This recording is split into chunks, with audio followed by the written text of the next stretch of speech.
Hurt my feelings.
What's up, everybody? It's Tuesday night, 9 p.m.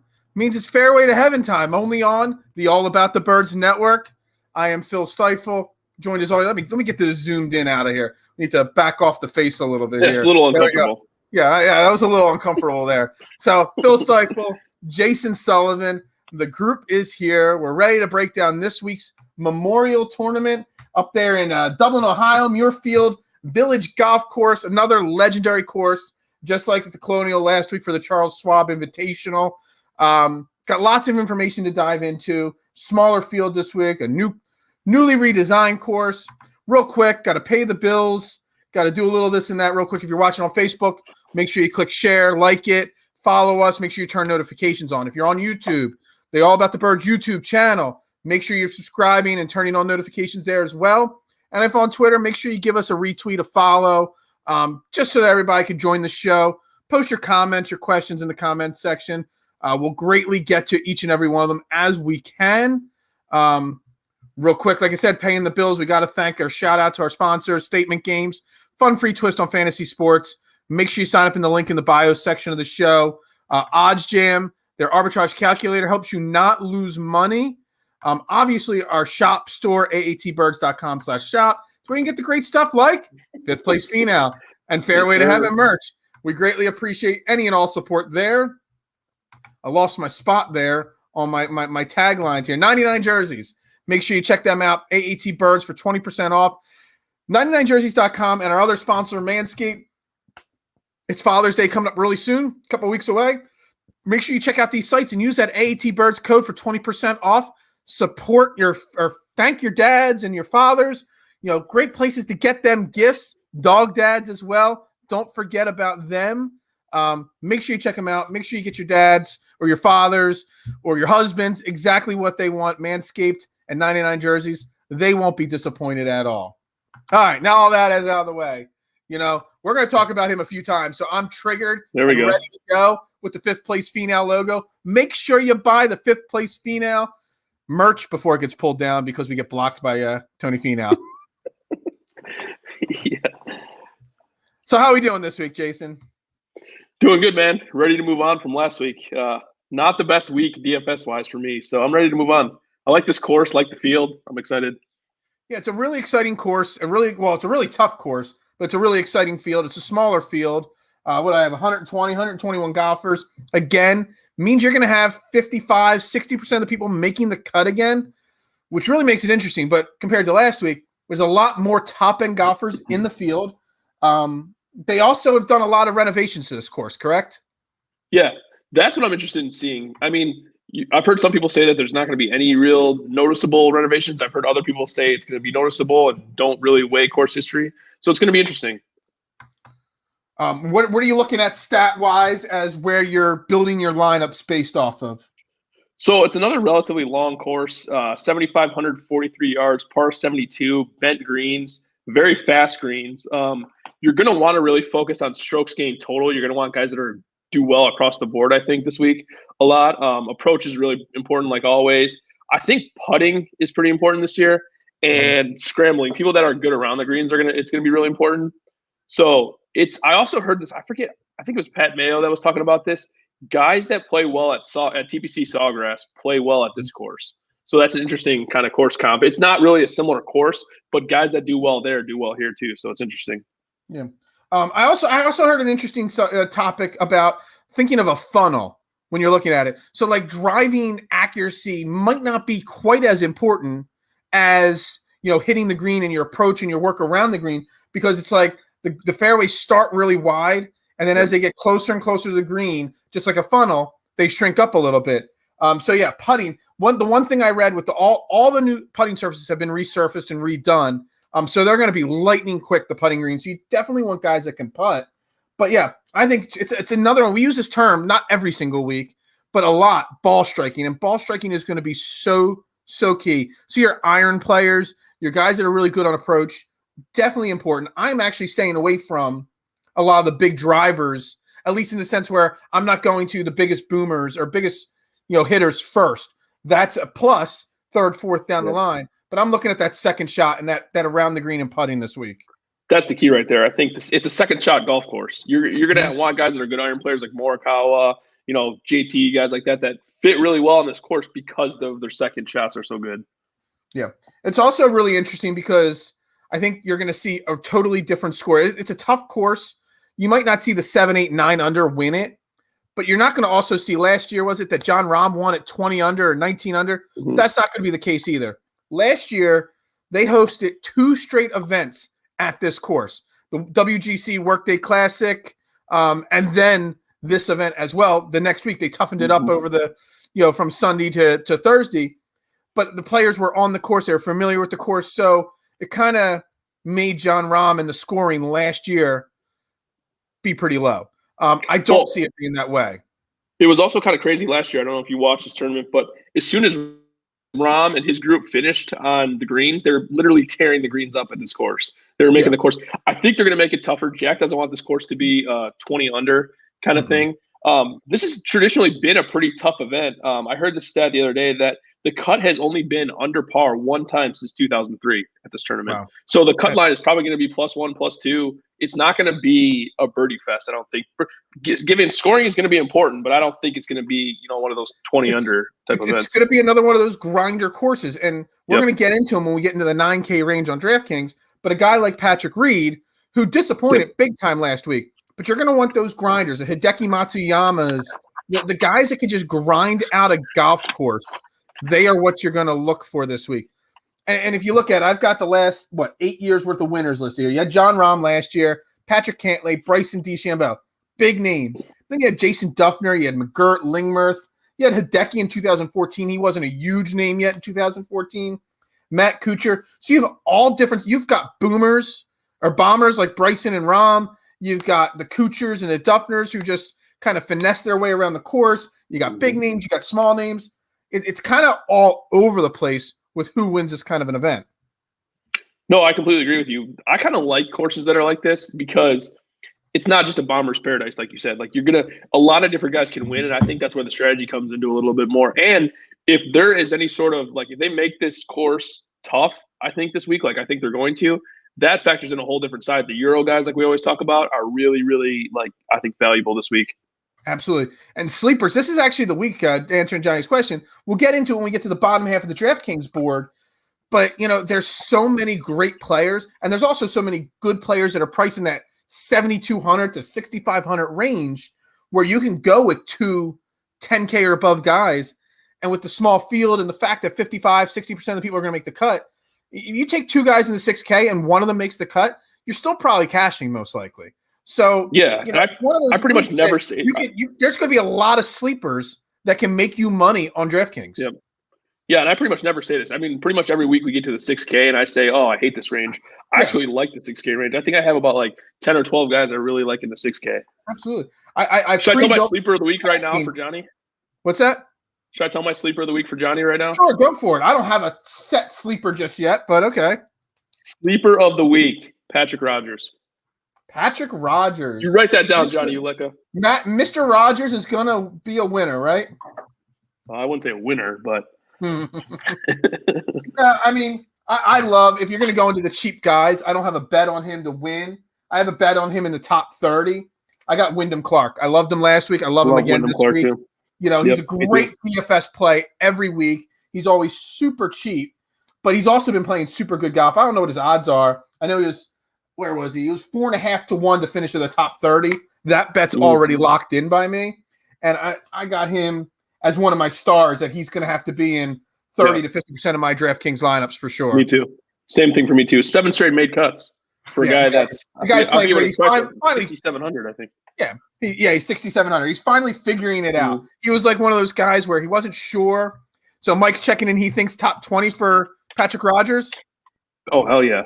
Yeah. All right. So Patrick Rogers top 20, Mike, and Wyndham Clark top 30. That's his bet. That's my bet on those long shots for sure. We'll get into the rest of them because I kind of toned it down a little this week. I don't have 25 bets placed. I only got 14 bets placed at this moment. So we toned it down a little bit this week. So in the spirit of things, I took a little of your spirit for the past few weeks, and I have way more bets this week than I normally have. So okay, gotcha. It wore off on me. 15 top 20 bets. I've only got 7. So I even have a bet of the week on the U.S. Open for the women's side.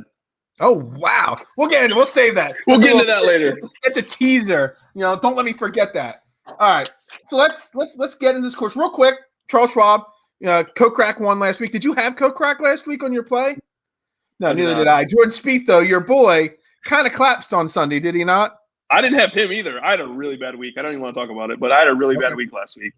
All right, I faded Spieth and Kokrak, so. Yeah, exactly. I thought you actually had Kokrak as a sleeper last week. I must have. Maybe that was a couple weeks ago that you had a Kokrak glove. All right, so let's dive into the DraftKings lineup, everybody. 6 guys, 10K or above this week, which is a lot, but it's kind of interesting the way they're ranked. So Jordan Spieth is the top guy at 11-3. Got Jon Rahm, the defending champ, at 11-1. Then you got DeChambeau, Rory, Colin Morikawa, and JT, Justin Thomas, at 10-2. I'll let you go first. But besides players, do the numbers confuse you here and the rankings confuse you? They do, because I was actually going to say that. So Jordan Spieth, I think I tweeted this yesterday. Jordan Spieth is the 1-800-GAMBLER. That's right. If you have any problems, just call 1-800-GAMBLER. When you call that, it goes right to my phone. So Spieth is the highest priced on DraftKings, but his odds, I think he was like the 5th or 6th highest. He had the 5th or 6th highest odds to win the golf tournament, which is confusing, especially with how good he's been playing lately. So I didn't really understand that at all. I like Spieth a lot, even though he's 11-3. The other one that stuck out in this range, I think you probably agree with me, is JT being at 10-2. That just seems, I mean, I know he hasn't been good for the past few weeks, but I mean, you're talking like a top 3-4 golfer in the world. Or has he just had a round? He's been okay. I mean, because last week he finished T40, which was totally unexpected. But that was because he shot 2 over par in the first round. Then he went 4 under, 1 over, and 1 under. So he had an up and down round, but he still played. You take that Thursday round out of the equation. And actually, if you take the front 9 on Thursday out, where I think he was at 4 over at one point, he had a really good tournament. So I'm not as down as others are on JT. Missing the cut, the PGA Championship. I'm not sure what was the deal there. But the guy is still the number 2 ranked player in the world for a reason. Won the Players Championship. He's actually my number 1 play in the 10K and above range. I love JT. Yeah. You're not going to get 10-2 next to JT's name ever again. And that's also why I've got an outright bet on him as well, because he was 16-1. You're not going to get 16-1 on JT ever again. So I bet 1.5 units on JT to win. And I've got him. Yeah. He'll be probably one of my number 1 or 2 plays in DraftKings lineups this week. Because I think it's smart. Like said, you could spend 10-2 and get away with it. Right. That's the only thing that scares me about that is I think a lot of people are going to have that same thought. I mean, but at the same time, do we care? I mean, not really. You play good plays. I don't feel like we talked about this weeks before. As long as your overall average of ownership percentage versus individual player ownership percentage should be what you're looking for. If JT's 18% or 20%, I'm okay with that as long as he finishes in the top 10. Yeah, because he's $1,000 cheaper than he could be. Really, I mean, we're used to seeing him in the 11,000s. My favorite in this range, honestly, is probably Jordan Spieth. Great course history, 5 top 10s in his last 6 events. The guys, I don't think anybody's been playing better than him since probably the start of February. The guy is just on fire. He's been really good tee to green, despite his driving accuracy. He's really good par 5 scorer, so I like him a lot. I think the other guy that fits this course really well is Collin Morikawa. At 10-4, he has a T14 and a T8 in his last 2 events. I don't know if you watch much, but he really hasn't played well in the past 2 weeks. And to still have 2 top 15s is really pretty impressive. Absolutely. He's a great iron player.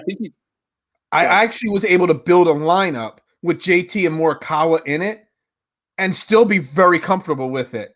So, I think you're right on your lineup there, but I have Rahm below. I have JT, Morikawa, and then Rahm as my top 3. I think that's mine too. Agreed. And are you fading DeChambeau and Rory? Because I'm staying away from both of them this week. I definitely am fading Rory. I put a bet on Bryson, but I'm probably not going to play him in fantasy in DraftKings. Okay. All right. So let's get into the 9K range. Actually, the 9K range is where I've got the most of my bets and a lot of guys, but I'm not sure whether I'm misthinking because a couple of these guys, like I see everybody talking about Patrick Cantlay this week. The guy's missed 4 straight cuts or 5 straight cuts. How can you justify? Well, he made the cut at the PGA Championship, but before that had missed four in a row cuts. So I'm just not sure I can justify people like all the different information out there. Patrick Reed, this course sets up for him, but he disappointed big time last week. Scotty Scheffler, same thing. So what are you looking at here in this 9K range? You want to go first in this range since I went first last time? Well, I mean, it's easy to where I'm going. It's going to be the same guy I was locked in on last week, and that's Corey Connors. That's my number 1 play in the 9K range this week. But originally, when I did my first initial research, everything said Patrick Cantlay, but then I crossed his name off the list. And that's where I'm most confused. Am I wrong in thinking Cantlay should be crossed off the list? He has good course history here, but I feel like you're right. He's missed 4 to 5 cuts. He hasn't been that great, and especially if he's going to be 20% owned. I feel like there's other options in this range. I think Connors is one. I think Finau is another one that will probably go under owned. And he just, say what you want about Finau, but he's just consistently in the top 20. I have a top 10 bet on Tony Finau this week. Love Tony Finau. And I also like Matsuyama this week a lot. It's another kind of course, not exactly like the Masters, but a grinder type course like the Masters. And I mean, he's an iron player. His putting's okay. I think he could really do well on this course. He's looked better. I mean, just in general, like since he won, I mean, at the PGA, he played really well too. He just never was really in contention, but he played well. So I like him a lot this week. I think that's a good call. I don't know how you don't play Xander, and I don't know how you don't play Hovland too. I think those guys are just like, it's almost like people just get sick of playing these guys, especially Hovland. And so they look for any reason they can to pick holes in his game. But the guy does everything well except putting. And I feel like 9,900 for Hovland is a really good price for him. Yeah. I think you could go with any of those guys. And Hovland and Scheffler, they're cut makers. They might not win, but for DraftKings purposes, for fantasy purposes, they have to be sure-ins. Whenever they're under 10K, it's just like Justin Thomas being 10-2. Hovland at 99 and Xander at 97. You just can't pass up the value there. No, I completely agree with you. I was looking at, where was it? I lost my thing here. The value. So on Roto Grinders, I use them sometimes to kind of get their value.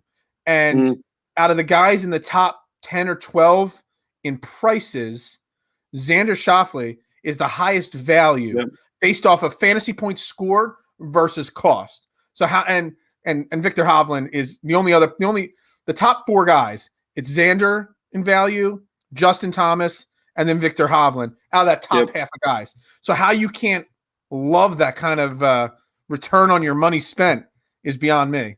Well, and you know who's next? The guy you mentioned first, Corey Connors.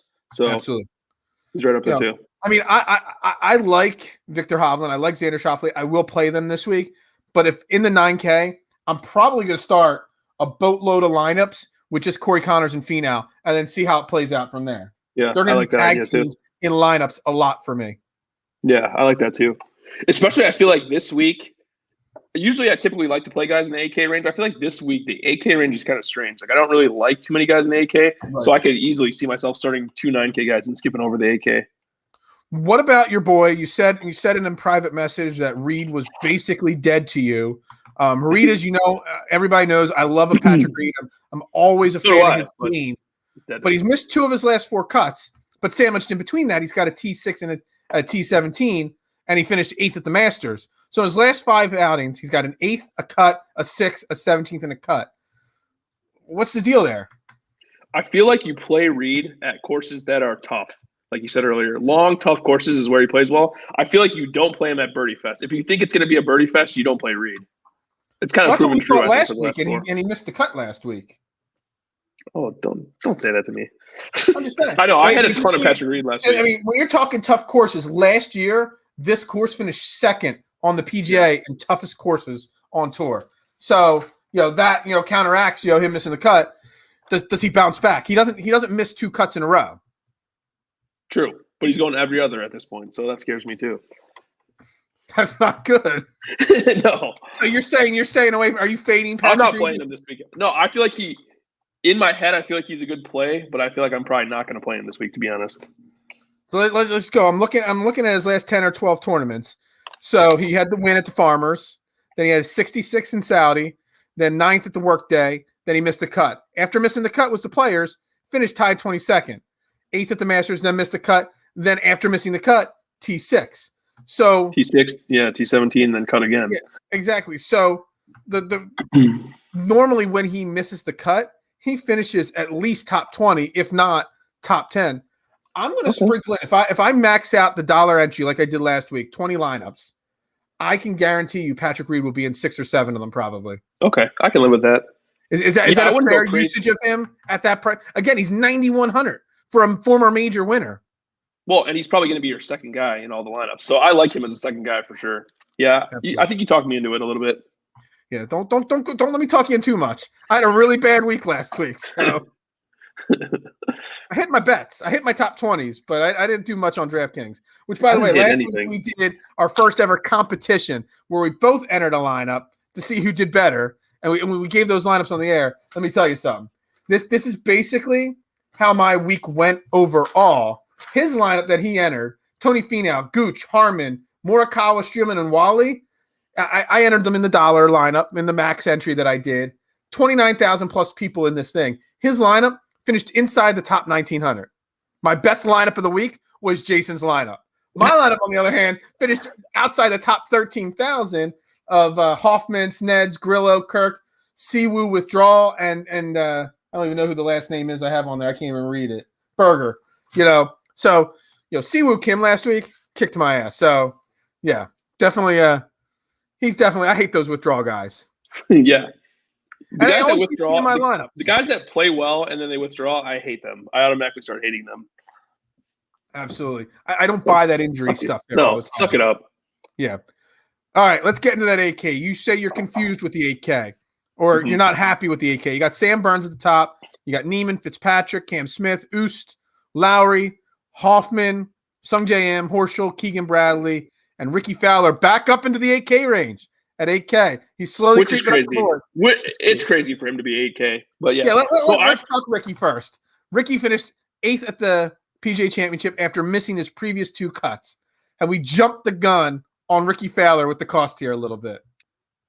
I feel like we have. Yes. I feel like he should be in the 7s, maybe like 77. But also he's got good course history here. Well, he's got a mixed bag of course history here. He's got 4 missed cuts, but also finished in the top 14 3 times in a row before that. So it's mixed bag for sure. Yeah, mixed bag. And I just look, until I see more than one good event from him in a row, I'm staying away from him. Yeah, I agree with you.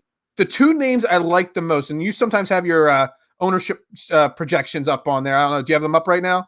Shit. No. Hold on. What a failure you are. My God, I had one job. One job, and you failed. No, but I'm sure you can guess. Charlie Hoffman and Keegan Bradley. Hoffman's 8,300. Keegan Bradley's 8K. Both, I think, set up fantastically for this course. Charlie Hoffman, is playing some of the greatest golf of his career right now and one of the best players on tour right now. Keegan Bradley is no slouch right now either. You know, it's T17, 18, 2, 23, 30 in his last 5 events. You know, they both strike me as guys that at that price, 8,300 and 8K, they're both playing well. They both match up all the statistics right, that they're both going to be super high owned this week. So that's a fantastic call by you. 18% for both, actually, is what they're projected at. And that's just a random guess on that number there. Yeah. So 18% for both. I mean, and again, sometimes you have to avoid that. You're not worried about those numbers. But on the flip side of the equation, you can't go putting Keegan Bradley and Charlie Hoffman in every lineup together because that's going to be a lot. Yeah, exactly. The chalk last week was Hoffman, Grillo, Emiliano Grillo, Connors, and all of those guys hit. So it's like at some point, it's like the chalk keeps hitting. You got to keep playing him. And Hoffman's been awesome. I mean, he finished 3rd last week, kind of under the radar. They weren't even really showing him much, but he was fantastic last week. So, yeah, I like both of those plays this week. I mean, his last 5 events have all been inside the top 20. He's got a 2nd, 18th, 18th, 17th, 3rd. I mean, no one's playing better than that right now. He's this close to breaking through for his first win. I've already got an outright bet. He was 43-1 to win or 42-1 to win. That bet's already been placed. You know, I think there's no doubt that he has a shot at winning at some point on this season, and why not this week with this course? Well, and he's always been super streaky. Like it's like when he's bad, he's awful, and when he's good, he's really good. So yeah, I like that play a lot. It's not going to be this week, but when he misses his first cut or his next cut, he might go on a 2-3 missed cut streak. Yeah, that's what he always does. I have a kind of a couple of sleeper plays in this range. Matthew Fitzpatrick at 8,700. I feel like he's going to be super low owned this week. He was 3rd here last year. T23 kind of under the radar at the PGA. I feel like he's value at this course if it plays tough. So if this course plays super hard, he's good tee to green. He's a really good putter. He's really accurate off the tee. So I like him. And then my other sleeper is Billy Horschel. I wrote down tournament history. I wanted to pull up his tournament history really quick. So he's gone T13 and T9 in his last 2 times here. So I like that. I like him. He's been playing pretty good golf too. I knew you'd like Horschel. I left that there for you. And Fitzpatrick, you already said you like the European guys. You know, I think they're both really good.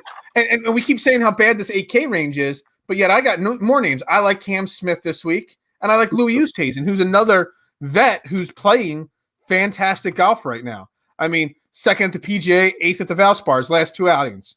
And 5 outings ago at the Workday, finished in 6th place. So he's got 3 top 8s in his last 5 events. 4 top 11s in his last 6 events. So, you know, Louis Oosthuizen, solid putter, solid ball striker, loves the grinder. We like the Europeans on these kind of courses with bad weather as well. Thursday's going to be really rough weather. A lot of wind and rain on Thursday. And Cam Smith is another one. I mean, if you think about it, you know, 10th at the Masters, 9th at the RBC. It's another guy that's just playing great golf this year. Yeah, both those guys are good on hard courses, and they're both good at when the weather gets crappy, like you said. So I like both those plays. So all of a sudden, I like the 8K range a lot more than I thought I did. Yeah, you kind of talked me into a few guys that I like. So yeah, I love that 8K range. I just really love it. Man, you are one hell of a flip-flopper.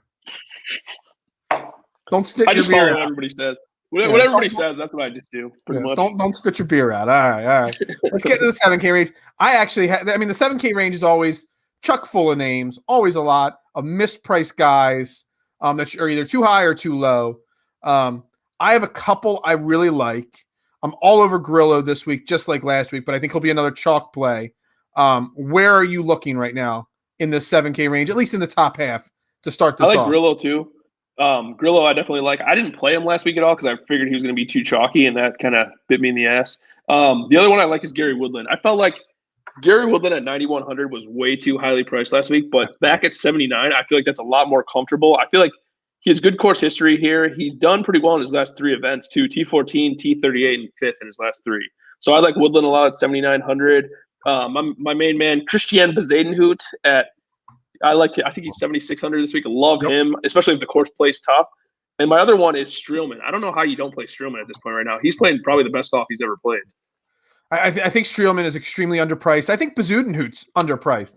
I mean, the guy's a cut maker. The guy never misses the cut, and at 7,600, that's great. I mean, he hasn't finished above T30 in his last 4 events, but I mean, he did finish 7th at the Arnold Palmer, So, I mean, I'm not picking him to win the event, but if you need a solid, definite cut maker, Bezuidenhout's the guy to go there for sure. Yeah, no, I completely agree with you. I have a sleeper in this range too at the lower part. So Lucas Glover finished T8 last week. He's made 7 cuts in a row here. So I like him a lot at 7,200. I feel like that could be a really good sleeper that no one's going to talk about.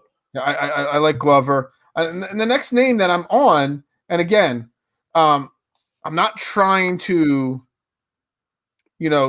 say one thing or the other, but Siwoo Kim, all the way down to 7,300. The guy has good course history. Outside of withdrawing last week, he's played pretty solidly this year. I mean, it's not a Florida course. So what's your thoughts on the fact Siwoo Kim is normally a much higher costing player than 7,300? And I see that sticker of 7,300, and I know he's got the withdrawal, but it intrigues me. He's not on my list, but he intrigues me. I don't ever hate the play. I feel like he's a better bet, though, than he is a DraftKings play. Okay. I'm a sucker for Siwoo, even though I kind of hate him deep down. So I'll probably play him once or twice this week. I'm not going to lie. A couple other names at the bottom end of this 7K range that I love, sleepers to an extent. I said Howard Varnell last week, and he paid off his – I forget what – I'm trying to find what his price tag was last week. I think it was like 6,800 or something like that, or 7,100. He's 7,100 this week. Love him to make the cut for sure. Aaron Wise at 7K. Hasn't played since PGA Championship, but finished 17th there. His last 3 events, 17th, 55th, and 9th. He's only missed 1 out of his last 10 cuts. So I love Aaron Wise this week. Where's the other name down here? I knew I had one more name. Wise. Oh, they're all 6K guys. Yeah, you touched on all the other 7. Oh, Brendan Todd, another guy that has always paid off when you play him, when he's playing a course that fits his style. And where's my notes here?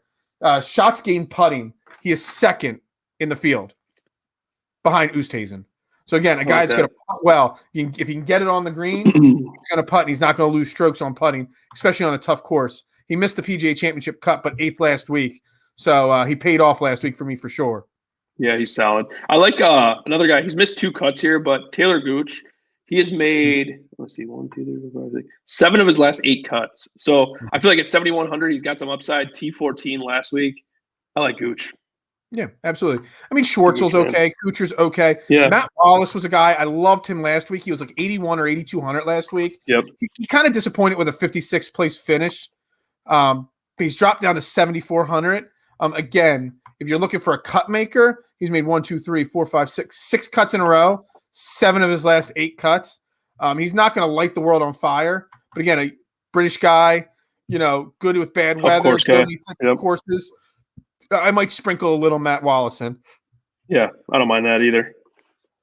All right, so let's tackle this 6K range.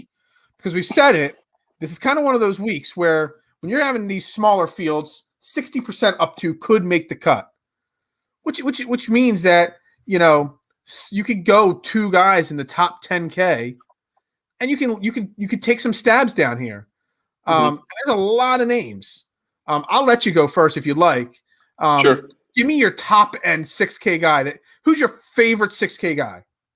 My favorite 6K guy is Troy Merritt, 6,900. I think he's going to be pretty popular this week. He had a T17 last time he played here in 2019. He has back-to-back 7th place finishes the past. Well, he didn't play the PGA, but 2 of the past 3 events, 7th place finishes. And then on top of that, so he had 7th, missed cut, and 8th. They're his last 4 events. I mean, that's solid. That's better than solid. I think he's going to be like 10. I think he's going to be like 10, 12% owned, though. That's the only thing that scares me a little bit. Again, you take what you got to take wherever you can with these guys. So who's your favorite? I gave my number 1 guy, and that's Wyndham Clark. Wyndham Clark. Absolutely love Wyndham Clark. Let me see. Who would be my second favorite? I'm kind of torn on who's my second favorite here. Names that are normally higher priced, but I just love. I know he missed the cut last week. But Brendan Gracie is a name that I always seem to do well with.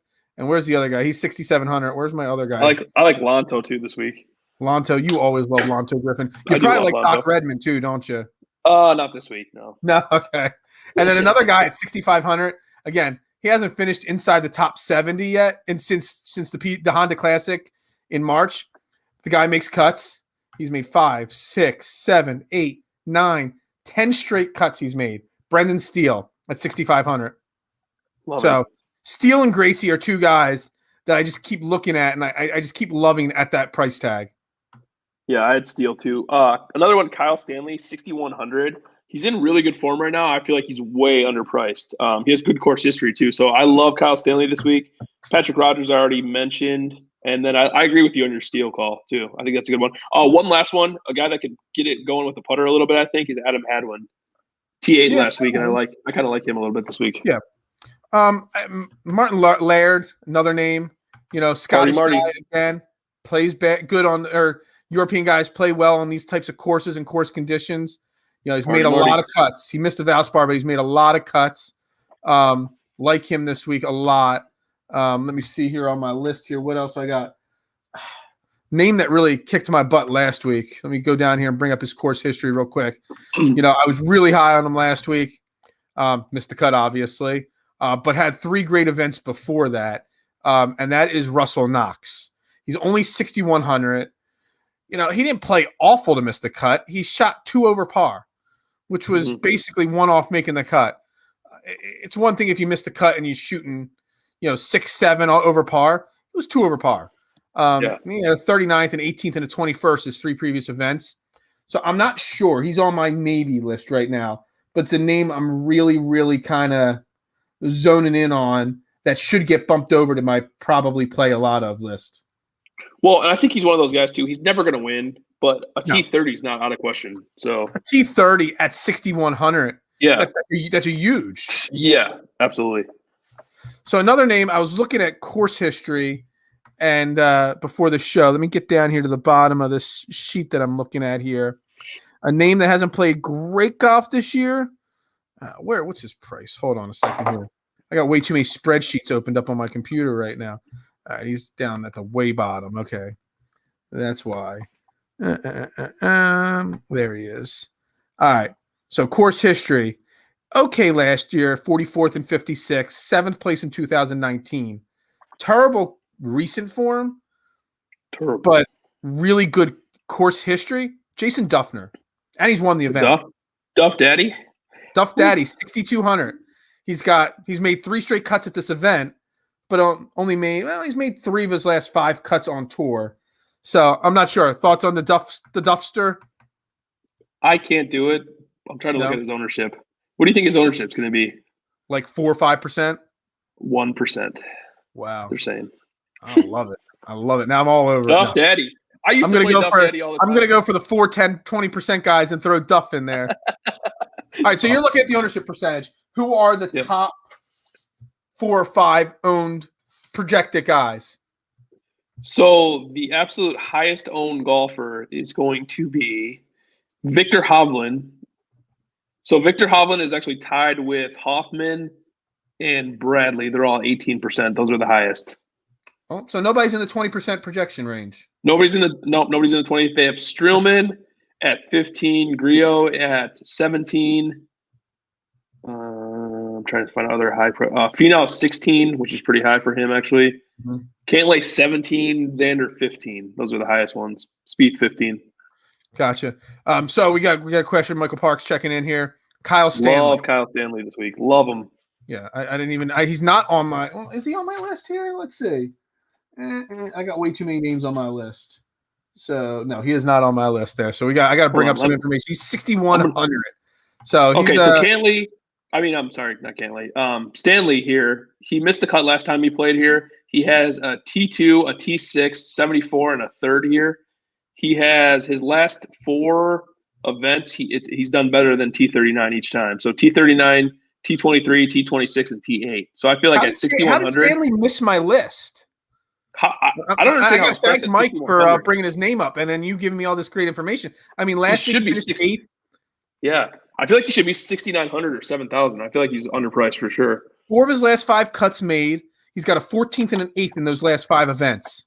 Yep, that's not too damn bad. And at 6,100, man, he just bumped up in my list. Man, if I could throw him in there, get a couple, him and Duffner at 61 and 6,200, man, I might get 3 10K guys in my lineup. Oh my God. I'm going to do it now. I'm going to do it. You're gonna break. You're gonna break have DFS one this week. 3 10K lineup here this week. That's a million maker lineup right there. Yeah, I don't know about that. that sounds like a lost dollar right there. All right. Should we talk bets? So let's do what we did last week. Let's You build want to our do picks first, or you want to do bets first? Let's do lineups first, and then we can get into bets. Okay. All right. So I'm gonna zoom this in here so I can do it. You get to pick your first this week. First. Yeah, you get to go first. That's the wrong button. That is not the share button right there. So I'm gonna do this on the spot. I'm gonna literally pick it on the spot. Yeah, so am I. I mean, I've pre-tested about a dozen lineups, so I kind of have an idea of where I'm gonna go. But this is your on-the-spot lineup that has to compete with mine. Give it to me. First, I'm going to lead off with my main man, Kyle Stanley. Yeah. 6,100. Are we both going to take Kyle Stanley? Hey, whatever. That's fine. I'm going to follow that up with Jordan Spieth. So I'm going to go all the way at the bottom of the pricing to all the way at the top of the pricing. Yeah, I'm going to stay away from that. I will not pick Jordan Spieth to compete against you. I am going to go with Taylor Gooch at 6,100. 7,100. 7,100. Leaves you at 8,500 right now. I'm going to go with Bezadenhout. 76. Bezadenhout. And then I'm going to go 8,900 left. All right, I'm going to go Xander. And then I'm going to go with Horschel. It's a solid lineup. Let me get this down here. I feel like I started better than I finished. I don't know. Xander I and who'd you pick with your last guy? Horschel? Billy Horschel, yeah. 8,100. I left 100 on the table. All right, that is Jason's lineup. All right, let's clear this out. I did not want to reserve that. We're not putting that in the millionaire maker, just so you know. So, funny story. I just entered that in the contest, and the person who was saved right below me, their username was Nelson Mandela. It's kind of funny. That's a good name. All right, we're gonna, for the competition part of this, I've got to beat you. I can't let you have a lineup that's that much better than mine like last week. So we're gonna go consistent and safe. We're gonna go Finau. We are going to go Justin Thomas. Okay. We're going to start high there. JT and Tony Finau. And we are going to go way down here. Well, not way down yet. So we're going to take my next favorite guy in that cheap range. We're going to go Wyndham Clark. All right. 6,700. What's up? I love Wyndham Clark. I love him too. I think he's great. I think he's a great play this week. Let me see here. Where are my numbers here? Give me my names. Name we did not talk about that I do love this week. Sleeper. Alex Noren. Oh, I like Noren too. Me too. Alex Noren. That's 8,550 left now for me. So then we're going to go down to this range down here. We're going to put Grillo in there. We're going to go chalky because I have to beat you. That leaves me 9,400, which means I'm getting 3 guys over 9K. Do I go Matsuyama or do I go Connors or do I go Reed? We are going to go Patrick Reed on the bounce back this week. Eddie, There's my lineup that's going to be for sure to beat yours. Got to write it down. So that's a good lineup. I like that lineup a lot, actually. You can write it down. You can play. Well, you're going to play it. So it's already entered. It's already entered. I do all this later. I'm going to go through and input them all when I max enter here. But there's my lineup. I honestly could say that when I do the 20 max entry into the dollar event, I guarantee 10 of my lineups will have Finau in it, will have JT in it, will have Grillo in it. Those 3 guys, even Wyndham Clark might even be in the 8 of the 20 lineups. Damn. 4 of those guys, I just absolutely love DraftKings purposes this week for. So that's my lineup. Definitely sure to fail because we've just had awful luck with this stuff. I cash all the time. But the lineups I put out on social media or on this show always bomb. Guaranteed someone's going to withdraw in your lineup. Guaranteed. Happens every week. Guaranteed. 100%. I mean, I've test run lineups here. I got a lineup with JT, Morikawa, and Connors in it. I got a lineup with Rahm and Colin in it. I built a lineup with Rahm and JT in it. And I'm not like out of control upset with it. So real quick, we got time. I do want to do one thing here. I want to test something here. I want to do this here real quick. Duffner. All right. Up, Daddy. Who was the other guy? Kyle Stanley. Yeah. What's that leave us with there? Jeez. That leaves us with 94. 94. If you go and start your lineup with Kyle Stanley, you can then hypothetically go Colin Morikawa. And JT. Then throw JT in there. And you have 2 spots left, and you still got 8,500. Hell, throw Clark in there, another 6K guy. All of a sudden, look at this lineup. I could go I can go Victor Hovland, I guess. You go Duffner and Stanley in your lineup, you can conceivably put a lineup with Morikawa, JT, and Hovland in it. Oh, my gosh. Is that destined to fail right there? With Duff Daddy, yes. But the rest of them, no. I don't think so. I'm writing it down. That might be one of them. I can't make a lineup and then not play it because that may be the winning lineup. So JT, Morikawa. All right, get into your bets. Who do you have bet to win outright this week? So I have some outrights. I made 2 of them during the tournament last week. I just thought the odds were too low. Typically, I don't bet these high-end guys like this, but Spieth at 16-1, I like that a lot, the way he's been playing, and Bryson at 18-1, I like that too. Okay. And then I have a low end. I have like a really, really far reach. I have Adam Hadwin at 125-1. Wow. See, I've kind of like tailed off on making those reach bets because they just don't seem to. There's Jax, number 1 supporter of mine. He thinks I'm the best golfer in the world. Little does he know, I am not.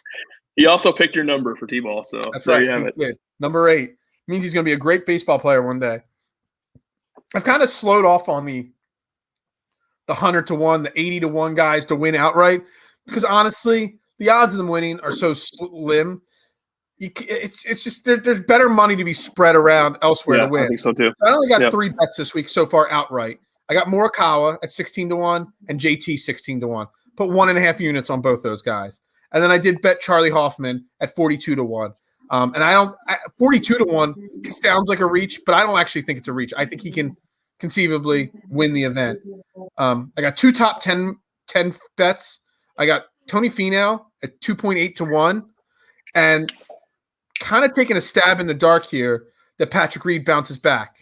You're getting better than 4-1 on your money that he finishes in the top 10, Patrick Reed, and that's because he missed a cut last week. Normally, Patrick Reed top 10 in an event like this is 2.5-1. So I think 4-1 for Patrick Reed is great. So I got a whole bunch of top 20s. I got Keegan, I got Cam Smith, Grillo, Streelman, Russell Henley, Bazudenhout, and Alec Noren. And then I got Wyndham Clark top 30. So I have a few more too. So I have top 20s on Bryson, Xander, Bazudenhout, and then I have a top 5 on Charlie Hoffman too, 10-1. And I never do first round leaders, but I picked Xander at 33-1 for first round leader. Every single week I say no more first round leader bets. And of course I bet 2. Yeah, I wasn't going to do any, and I was like, I'll do 1. So I bet Shane Lowry and Grillo as first round leaders, 42-1 and 55-1. Bad weather. Shane Lowry is going to play well at this event probably, and bad weather on Thursday. He's a guy that can stay around -1. If -1, -2 is the first round leader, Shane Lowry is a guy that can hit that. So do you want to talk about my bet of the week? What's your bet of the week? We teased it earlier, remember? Oh, that's right. The Women's U.S. Open. The U.S. Women's Open. Young Rachel Heck is her name. She is the number 1 amateur player in the world. She is a killer. I love her. She's I don't really know her, but Heck, not Hack. Heck. She's a hack golfer. Yeah. She is 150-1. She is a killer. She's gonna win this tournament. I also put her at 10-1 for a top 10. Wow. We are getting U.S. Women's Open knowledge on this show. That is I just like her. You're not getting that on Rick Run Good or the Cush's Picks. You're only getting that here on Fairway to Heaven. That's it. I don't even need to do any more work this show. That's all I got. Mike, if you're watching, or if you're not watching, you watch it back later. Rachel Heck, top 10. Rachel Heck, top 10. I love it. Absolutely love it. All right. Do you got anything else to say before we wrap this shabagle up here? No, shabagle. No, I think I'm pretty much good. As I go. Hopefully, we do better this week than we did last week. I think so. I actually feel really confident about my names on my list after going through them with you. Sometimes I feel worse after. Sometimes I feel better. I feel better this week. Sometimes I learn something. Sometimes I don't. This week I feel confident in my picks because they make sense. You kind of agree with them, so you're smarter than me anyway. So it's all good. You know what's funny, Les? I was kind of thinking this last week. Do you ever have those weeks in DFS where you try to build the lineup and just like nothing works? That's kind of how it was for me last week. I felt like I had my player pool. I had the guys that I liked, but when it came time to build the lineups, I just struggled. And I felt like maybe I should withdraw some of these entries that I had just because I felt like it wasn't coming together, and I didn't, and kind of screwed me. So you talk about the player pool, and that's actually what screwed me last week because I've been trying to build a player pool instead of just randomly picking names. Stick to the core guys that we feel are going to do well. And I think if I'm max entering a 20 entries into an event, I think a 25, 28 player pool is a good number to stick to for most of your entries. And I had my list, and then I kept listening to more and reading more and seeing more tweets and whatnot. And my player pool went up to 38, 39 guys. And that's just way too many. And most of the guys that got added to the player pool missed the cut. Or most of the guys that I added that I put in one or two lineups, I could have easily played Corey Connors in another lineup. Or I could have played, another guy that I really had high hopes for, but I didn't because I kept adding. So stick to your player pool. Don't keep adding to your player pool. When you set your player pool for DraftKings, stick to it.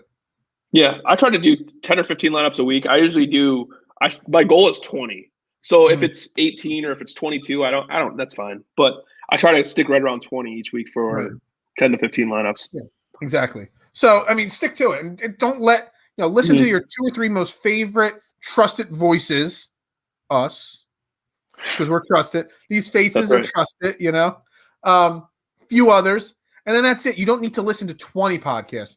2 or 3 are enough. Because then you're going to get too much information. Your mind's just going to be overloaded. Yeah. I think that's a good point, too. I feel like exactly what happened to you last week has happened to me hundreds of times where it's like, I don't believe in the play, but I hear, this guy, such and such smart guy, said play, this guy. And it's like you end up playing other people's plays. You got to believe in your own plays, I feel like. Exactly. Don't get talked into. And that's what I'm going to do this week. Like I said, when I was talking to you before the show, my player pool was, again, too big, but that was on my own, on my own merit there. I made my list too big. So I've trimmed it down. I've got my definite playlist and my off to the side maybe, but I got it down to about 23 to 25 names right now. And this show, obviously there's a name or two that I missed, like Kyle Stanley, that kind of have now swung over. So I might end up with 25 in my player pool. But I mean, I think you got to stick to your player pool as much as you can. Yeah. And don't second guess yourself. If you have a good feeling about somebody, play them. Yeah. Like you should definitely play them. Absolutely. Absolutely. All right. Statement games.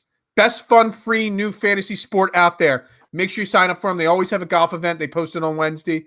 Make sure you check it out. StatementGames.com. They will. There's a link in the Facebook and YouTube bio here on how to sign up for them.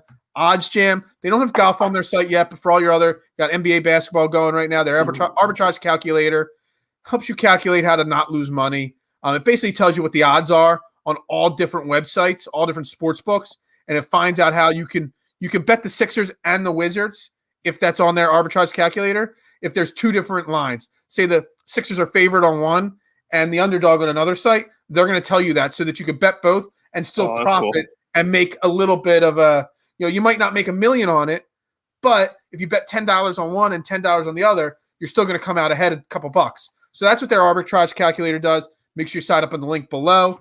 Obviously, aatbirds.com, their shop store. We got lots of great gear for the Fairway to Heaven, 5th place Finau, and our logo on a shirt. You can't beat it. We appreciate support on these kind of things. It's how we make money to pay for all this stuff.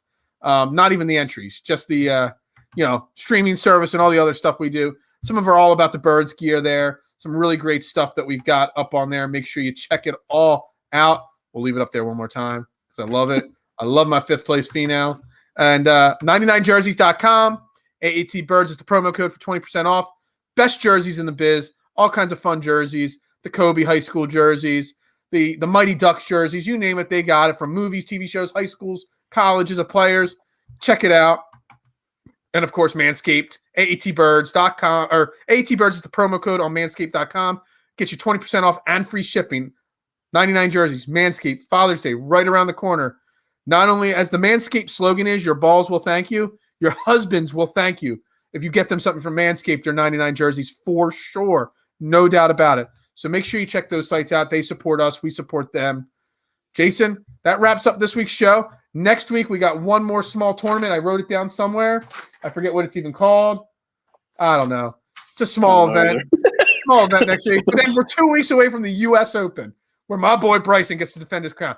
Cannot wait to break down Torrey Pines and the U.S. Open in 2 weeks. But we'll be right back here next week, 9 p.m. as always.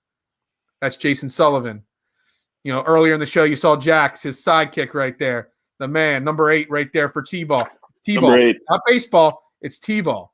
I am Phil Stifle. There we go. Number 8. That's right. I'm going to start flashing. Instead of sound, I'm going to start flashing the 8. Okay? All About the Birds Network. This is Fairway to Heaven. Make sure you're following us on Facebook, Twitter, YouTube. Turning notifications on so you always know when we're going live. With that note, go play our little commercial off the air, and we'll see you guys next week, right? Support for All About the Birds is brought to you by Manscaped, the best in men's below-the-waist grooming. Manscaped offers precision-engineered tools for your family jewels. They obsess over their technology developments to provide you the best tools for your grooming experience. Manscaped is trusted by over 2 million men worldwide. We have an exclusive offer for our listeners, 20% off plus free shipping with the code AATBirds at manscaped.com.